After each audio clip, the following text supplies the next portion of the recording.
U ljeto 1994. Hrvatska je vojska u zadarskoj okolici zarobila grupu izviđača takozvane vojske, takozvane Republike Srpske Krajine. Ispitani su kao ratni zarobljenici. Snimka njihovih svjedočanstava već 12 godina skuplja prašinu u arhivima nadležnih institucija. Još jedna priča iz Hrvatske, Ivane Mandić. Upozoravam gledatelje slabih živaca da su neke snimke srpskih zločina uistinu šokantne.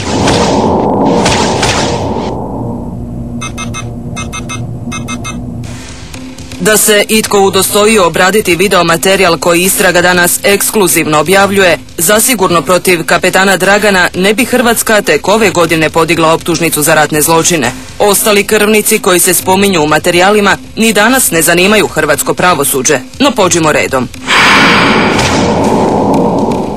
Skupina koju upravo gledate zarobljena je na području Benkovca prilikom izviđanja položaja Hrvatske vojske. Svi su pripadnici 92. brigade vojske takozvane Republike Srpske Krajine i svi su rođeni u Zadarskom zaleđu. Kad su sprovedeni u taj grad u vojni istražni zatvor, svi od reda bili su zbunjeni. Na okupiranom se području naime pričalo da Hrvati iskapavaju od gladi, da je Zadar napušten, da nema vode ni struje. Ostali su u šoku, da nisu tragični, pojedini iskazi srpskih zarobljenika bili bi smiješni.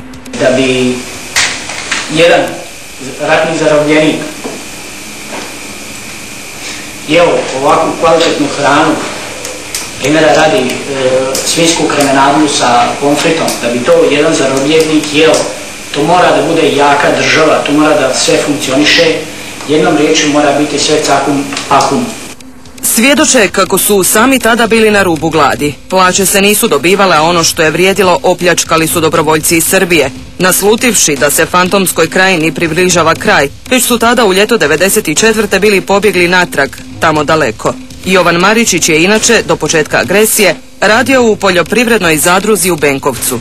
Stidim se reći da sam pravnik zato što su me obične budale uspjele zavesti i gurnuti u ovaj rat, da ratujem protiv države čiji sam i ja stanovnik, obećavajući neku državu u kojoj bi mi mogli sami živjeti. A doista je mnogo razloga zbog kojih se trebaju sramiti. Dogodila se Škabrnja, pobijena su i druga hrvatska sela u Zadarskom zaleđu, kuće su uništene, svetinje oskvrnute. Da vidiš kako su grobe veli gore u okućima gdje su došli oni Srbijanci. Vidiš što su puni Srbijanci, Cornic, velima jebe, sve njemu je došao samo da se napljačka do mjesec dana da ide. I dok dosad emitirane izjave možemo tumačiti kao posipanje pepelom i glumljenje nevinašaca, nadamo se da će idući iskazi zarobljenih izviđača uistinu zainteresirati mjerodavna tijela. Vrijeme je da napokon netko odgovara za škabrnjske žrtve. Kako svjedoči zapovjednik zarobljene skupine Grujo Novaković, zločin su počinili izviđači Dragana Vasiljkovića. Uglavnom su se u njegove odrede smrti prijavljivali najžešći domaći momci.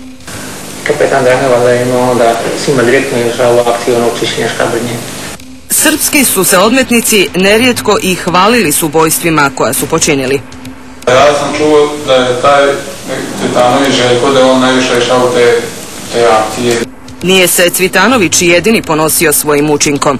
Luka Đaković jedan put rekao da je išao sa njima tamo u zasjedu, da je jednoga skinuo sa snajperom. Zarobljenici su se sjetili kako su završila zvona sa Škabrnjske crkve. Odmetnici su mislili da su od zlata, pa su ih kanili rastaliti. Ono podatke da su ukopane za kuće Spase u Zelica u Veljanima, da je ih ukopao on i Nikola Jokićan se zvani Buza.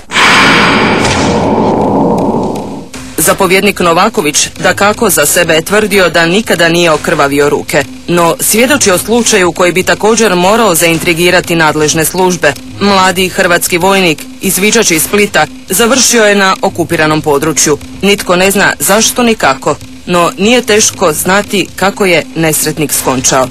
Ubio ga Šugić pred ljudima svima. Kime je ubio? Pištoljem. U glavu? Ne znam, u glavu, ali ubio odmah. Što je ubio? Jedan, iz čista mira.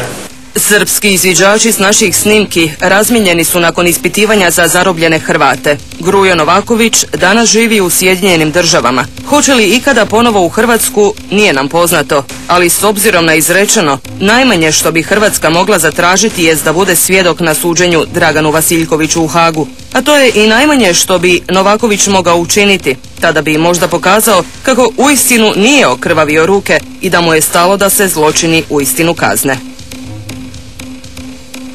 Bila je ovo još jedna priča iz Hrvatske.